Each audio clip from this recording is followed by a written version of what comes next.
Perkenalkan, saya Afton Iman Huda. Saya merupakan seorang aktivis lingkungan dan juga perwakilan dari Indonesia. Sebagai aktivis lingkungan, tentunya saya lebih banyak membahas mengenai masalah dan isu terkait dengan lingkungan di dunia. Terutama di dalamnya adalah perubahan iklim akibat pemanasan global. Kita tahu bahwa dari tahun ke tahun suhu di bumi semakin panas. Bahkan saat ini saja terjadi peningkatan suhu di bumi sebesar 1,5 derajat Fahrenheit jika dibandingkan dengan berabad-abad yang lalu. Tahun 2020 saja, tepatnya pada bulan September, suhu rata-rata di bumi mencapai 15,97 derajat Celcius, di mana suhu ini memecahkan rekor sebelumnya di 15 derajat Celcius, serta menjadikan tahun 2020 sebagai tahun terpanas bagi bumi sepanjang sejarah. Pemanasan global yang terjadi di dunia saat ini mengakibatkan sekitar 800 juta penduduk dunia rentan mengalami perubahan iklim, seperti cuaca ekstrim, banjir, kekeringan, gelombang suhu panas, serta peningkatan permukaan air laut.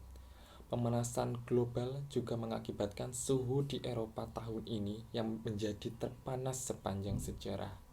Pemanasan global juga mengakibatkan es yang berada di Laut Arktik berada di titik terendah semenjak adanya pencatatan satelit. Pemanasan global juga mengakibatkan banjir terjadi di Prancis, terutama di Prancis Selatan, yang diakibatkan oleh hujan lebat. Padahal berdasarkan keterangan dari kantor pemantauan cuaca di Prancis, hujan lebat di Prancis biasanya terjadi sekali dalam 100 tahun, namun di tahun ini terjadi hingga 2 kali dalam seminggu. Kita tahu bahwa populasi penduduk di dunia ini semakin meningkat. Meningkatnya populasi penduduk di dunia juga berimbas pada peningkatan gas rumah kaca yang ada di atmosfer.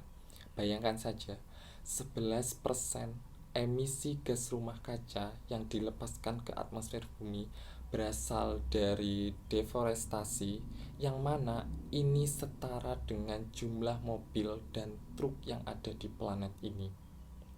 Belum lagi masalah hilangnya atau hancurnya 1 juta hektar ekosistem di pesisir, yang membuat kawasan pesisir tidak memiliki tameng untuk menghadapi perubahan atau cuaca ekstrim.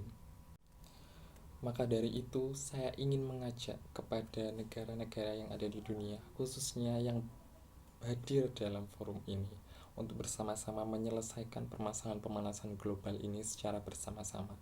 Seperti yang pertama adalah pengembangan ilmu pengetahuan dan teknologi, meliputi inovasi pengembangan teknologi yang ramah lingkungan, sekaligus juga penerapan teknologi ramah lingkungan. Yang kedua yang bisa kita lakukan adalah penggunaan energi terbarukan, meliputi pengurangan secara berkala penggunaan bahan bakar yang berasal dari fosil, dan juga inovasi pembangkit listrik yang ramah lingkungan. Sedangkan yang terakhir yang bisa kita lakukan adalah dengan perlindungan kawasan hutan melalui reformasi dan penguatan hukum terkait eksploitasi hutan, dan juga reboisasi dan perbaikan kawasan hutan yang rusak. Penanganan mengenai permasalahan pemanasan global di dunia saat ini sudah sepatutnya kita gaungkan untuk menjaga bumi ini. Indonesia telah berkomitmen untuk menjaga bumi ini dengan mengurangi emisi gas rumah kaca agar dampak pemanasan global bisa terus ditekan. Maka dari itu, saya berharap komitmen Indonesia ini juga dilakukan oleh negara-negara di dunia untuk menjaga keberlangsungan bumi ini.